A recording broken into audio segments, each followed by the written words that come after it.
I am the daughter of Syrian immigrants to the United States. I grew up with Syria as a second home. I have childhood memories in Aleppo and Damascus, some of the very places that have been devastated by the current war. I watched my extended family slowly leave the country as the situation got worse and worse. And by the time I got to college, I felt like I needed to do something to help me feel connected to the struggle of my fellow Syrians. So I decided to visit a Syrian refugee camp and film a short documentary. In the summer of 2014, against my parents' wishes, I set out to visit Zaatari Syrian Refugee Camp in Jordan, which turned out to be the beginning of a long journey of self-discovery. A journey that has led me to the Refugee Studies Center at Oxford University. Access to the camp was granted through Save the Children Jordan. And after arriving in Amman, I met my bodyguard, Sultan. Yes, I said bodyguard. And he told me to prepare myself for a long car ride. So we jumped in his SUV and rode out into the country, giving me plenty of time to question my decision to visit the camp. Eventually, the green farmlands morphed into dry sand as we made our way into the desert. And soon, everything in sight was red earth. Well, everything except the paved road that we were driving on. Zaatari was literally in the middle of the desert. Soon, we turned off the paved road and started driving in the dirt, and a large white structure loomed in the distance. At this point, Sultan turned to me with a nervous look and told me to quickly put away my camera equipment. So, naturally, I started freaking out. What if they didn't let us in? What if after all of that planning, I would get stuck at the entrance? What if they didn't like young Syrian American women with cameras? But luckily, the guard at the gate already knew Sultan, so he just waved us through. So I was finally there. I was finally in Zaatari. Or so I thought. But we still had more security to go through. So Sultan took me to the administration building, where I found myself sitting in front of a young Arab man behind a large wooden desk, and he proceeded to lecture me for 30 minutes about being ethical with my interactions in filming. And he examined my passport and permission letter at least 5 times before deciding that they were real enough for his seal of authority. But he did finally give it, and that was the last hurdle. So I was finally there, after 6 months of planning. It turns out, though, it wasn't what I was expecting. Walking into Zaatari, I was quickly confronted with a very painful personal truth. That I, the daughter of Syrian immigrants, carried with me several stereotypes about refugees that I didn't even realize I had. It was nothing like the stories I had seen on Facebook. Walking into Zaatari, I thought that I would see NGO volunteers handing out food to refugees because that's what I saw in the news. Everything that I read before going to Zaatari seemed to always be that refugees complained about food and services, that they received aid, that they were powerless and helpless people. What I saw, however, was refugees who were not lacking in initiative. Zaatari had only opened 2 years earlier, and yet by the time I visited, there were hundreds of stores that sold anything you can think of. Hookahs, toys, coffee, Syrian desserts, vegetables, perfume, wedding dresses, food, anything. When I met Selma, a hairdresser, I found someone who was taking her community above a subsistence level.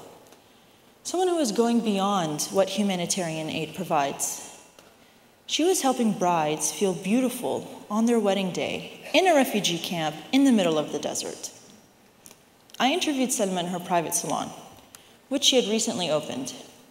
She was a hairdresser back in Syria and felt that her life was unpredictable and without purpose when she moved to Zaatari.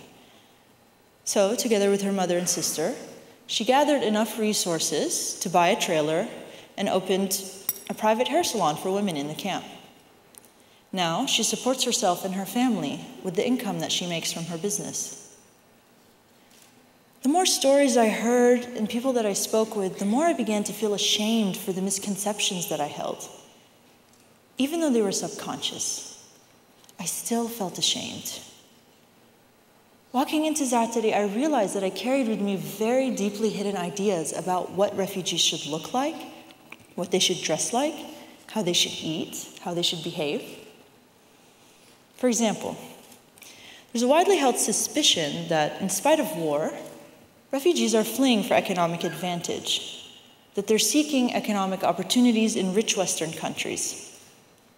Well, I must have believed this deep down because I remember feeling shocked when I heard how many families went through some form of violence before leaving Syria, and that most people never even wanted to leave, but felt unsafe after loved ones were shot in the street or taken to prison. No one said anything about pursuing economic opportunities. One mother described to me how she watched a barrel bomb fall from the sky, crash into the top floor of her building, and explode while she and her neighbors were running down into the basement. I heard about army raids that occurred periodically in the villages around Damascus. The raids were so horrific that families started digging large holes in their living rooms to hide in whenever they occurred. These people were living in horrific conditions, and like you and me, they simply desired safety and stability. They wanted their children to grow up on playgrounds, not in dirt holes beneath their living rooms. So why did I have these misconceptions? Why did I, the daughter of Syrian immigrants, expect refugees to look, act, and behave a certain way? Well, I think it has something to do with the saturation of social media as the main form of knowledge we receive about the world around us. Although thumbing through Facebook and reading quick headlines can certainly keep us up to date about issues in the world, they don't give us the full picture. 140 characters on Twitter can give us quick updates and statistics concerning the issues we care about. But we must remember that Twitter posts are just that, 140 characters. How much can you really know about the way refugees are living in a refugee camp with such little information? Our reliance on consumer-friendly media is actually doing us a disservice in the long run. And unfortunately, too many news articles seem to only focus on a few aspects of a story. So what happens when the same side of the story constantly comes up in your newsfeed? What happens when news coverage of refugees seems to always be about conflicts such as police clash with Syrian refugees at Jordan's Zaatari camp, or Syrian refugee killed in riot at camp in Jordan? What picture or narrative gets painted in your consciousness when you read this headline over and over again? Rape runs rampant in Syrian refugee camps. How can anyone not assume that these places are filled with crime when this is what you're seeing in your news feeds? Do these things happen? Yes, they do. But so does so much more. Bad things make news. But there are industrious men and women living in these places, trying to make a good life in the midst of a bad situation. Refugee issues are a lot more complex than the stories that we read in our news feeds. Our news feeds cannot be our only source of knowledge about the world that we live in. They can give us a foundation, a basic understanding, but they cannot be our only source of information.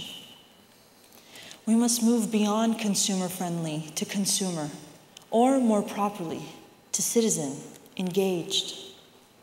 We need to work at it. We must engage more deeply by learning more deeply. Each refugee carries with her a personal narrative, along with fears, traumas, desires, and dreams. And she struggles with the same things you and I struggle with every day. How do I support myself?